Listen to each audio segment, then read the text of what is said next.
ये कहानी मेहनत और भाग्य के बीच के संघर्ष को दर्शाती है।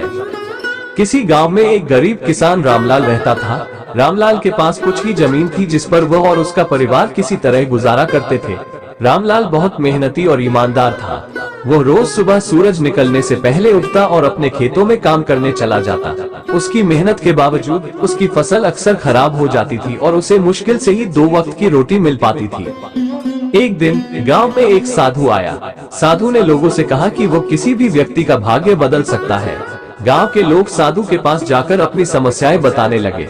रामलाल ने भी सोचा कि उसे भी साधु से मदद मांगनी चाहिए। रामलाल साधु के पास गया और अपनी कठिनाइयों के बारे में बताया। साधु ने ध्यान से उसकी बात सुनी और कहा, रामलाल, मैं तुम्हारे भाग्य को बदल सकता हूँ, लेकिन तुम्हें अपनी मेहनत में कमी नहीं लानी होगी। रामलाल ने वचन दिया कि वह हमेशा मेहनत करेगा।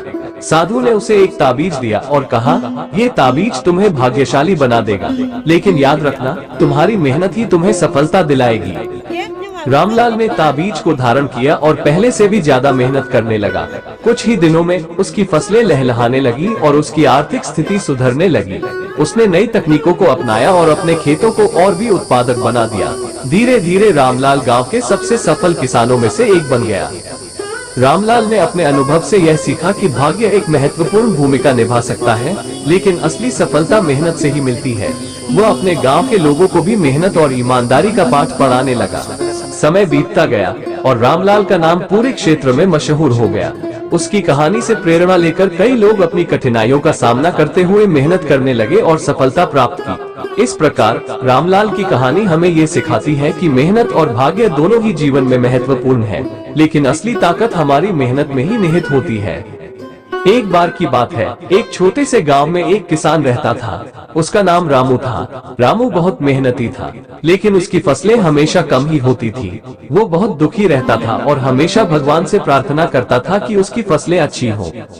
एक दिन एक साधु गांव में आया। उसने रामू को बहुत परेशान देखा और उससे पूछा, तुम्हारी परेशानी क्या है? रामू ने साधु को अपनी सारी समस्याएं बताई।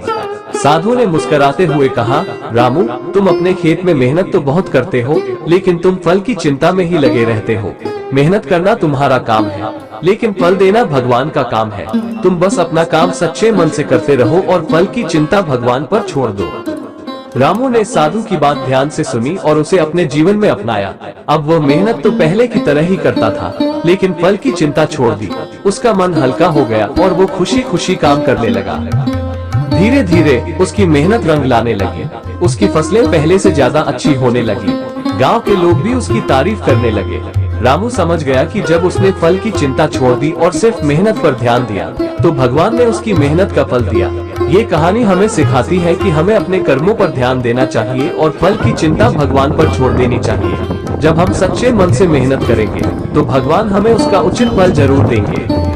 ये कहानी एक छोटे से गांव की है, जहां एक व्यक्ति जिसका नाम रमेश था रहता था। रमेश एक साधारण किसान था, लेकिन उसके जीवन में एक बहुत बड़ा सपना था। वो अपने गांव को एक बड़े शहर में बदलना चाहता था। रमेश का सपना इतना बड़ा था कि गांव के लोग उसे मजाक में लेते थे। वे कहते थे, रमेश, तुम क्यों इतने बड़े सपने देखते हो? तुम्हारे पास तो जमीन भी छोटी है और साधन भी नहीं है। लेकिन रमेश हार मानने वालों में से नहीं था। वो हर दिन मेहनत करता, अपने खेतों में नए प्रयोग करता और धीरे धीरे उसने अपने छोटे से खेत को एक उन्नत कृषि भूमि में बदल दिया।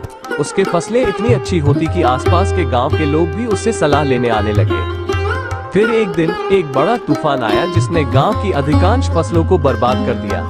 गांव के लोग निराश हो गए, लेकिन रमेश ने हार नहीं मानी। उसने अपने फसल को बचाने के लिए नए तरीकों का उपयोग किया और अपने मेहनत और धैर्य के बल पर फिर से फसलें उगाई। गांव के लोग अब समझ चुके थे कि रमेश का सपना बड़ा है, लेकिन उसका हौसला उससे भी बड़ा है। उन्होंने मिलकर रमेश के साथ काम करना शुरू किया और धीरे धीरे गांव एक उन्नत और समृद्ध स्थान में बदल गया।